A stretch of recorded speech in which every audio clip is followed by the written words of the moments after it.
खबर जबलपुर से। पश्चिम बंगाल के राज्यपाल जगदीप धनखड़ एक दिवसीय दौरे पर शनिवार को जबलपुर पहुंचे। कोलकाता हाईकोर्ट के चीफ जस्टिस प्रकाश श्रीवास्तव के पिता के निधन पर आयोजित श्रद्धांजलि सभा में शामिल हुए।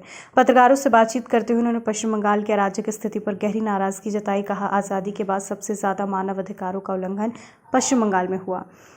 हाल ही में संपन्न हुए विधानसभा चुनाव में वोट देने पर लोगों के घर जलाए, हत्याएं की गई, महिलाओं और लड़कियों के साथ बलात्कार हुए। दहशत की वजह से लोग दूसरे राज्यों में पलायन कर रहे हैं, लेकिन सरकार उदासीन है और कह रही है कि ऑल इज वेल। ये शर्मनाक है। पश्चिम बंगाल की स्थिति का अंदाजा मीडिया को नहीं है, इसलिए वो निवेदन करते हैं कि मीडिया पश्चिम बंगाल की इस स्थिति की रिपोर्टिंग करे, जिससे पूरा देश वास्तविकता को जान सके। तभी प्रदेश सरकार पर दबाव बनेगा। राज्यपाल जगदीप धनखड़ ने कोरोना वैक्सीन की 100 करोड़ डोज लगने पर हेल्थ वर्कर्स, वैज्ञानिकों, चिकित्सकों और इस काम में जुटे सभी लोगों की सराहना की और उन्हें बधाई दी। इसके साथ ही उन्होंने पश्चिम बंगाल में केंद्र सरकार के द्वारा संचालित की जा रही योजनाओं के संबंध में जानकारी भी दी। आश्वासन दिया, तमाम विपरीत परिस्थितियों के बावजूद केंद्र सरकार के द्वारा चलाई जा रही योजनाओं का लाभ पश्चिम बंगाल के आम लोगों तक पहुँचाने का काम बखूबी किया जाएगा। I don't want to say more outside the state,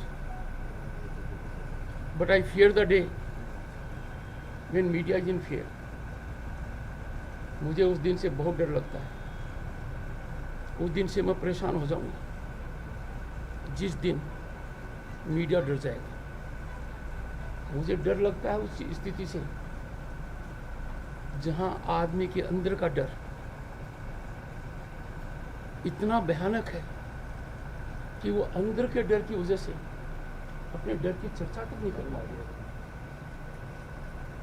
ये हालात मैंने पश्चिम बंगाल में देखे।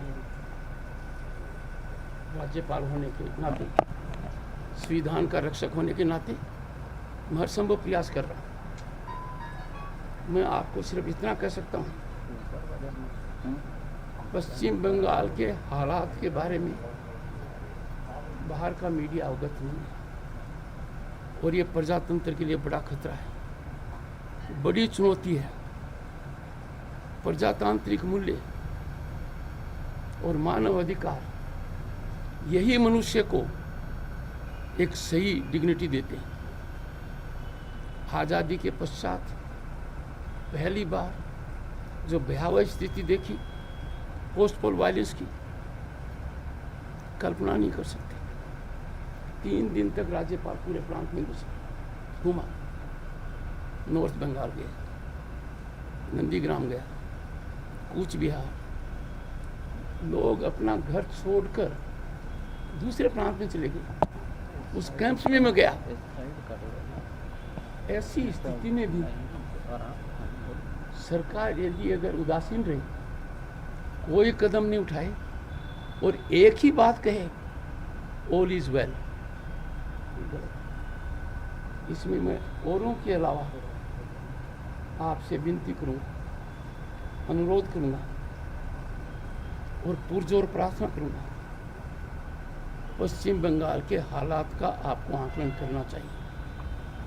मानव अधिकार का वहाँ क्या इंडेक्स है, आकलन करना चाहिए। लोगों के मन में कितना भय है, आपको आकलन करना चाहिए।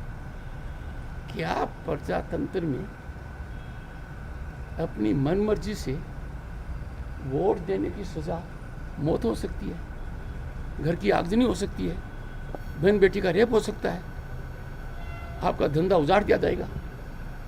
ये हालात आपसे गुजारिश है, you are a very important segment of India. खबर भारतवर्ष के लिए जबलपुर से कपिल नायक की रिपोर्ट। अपने शहर, अपने प्रदेश की ताजा खबरों के लिए लाइक करें, शेयर करें, सब्सक्राइब करें और हाँ, बेल आइकन दबाना ना भूलें, क्योंकि खबर हमारी, फैसला जनतंत्र का।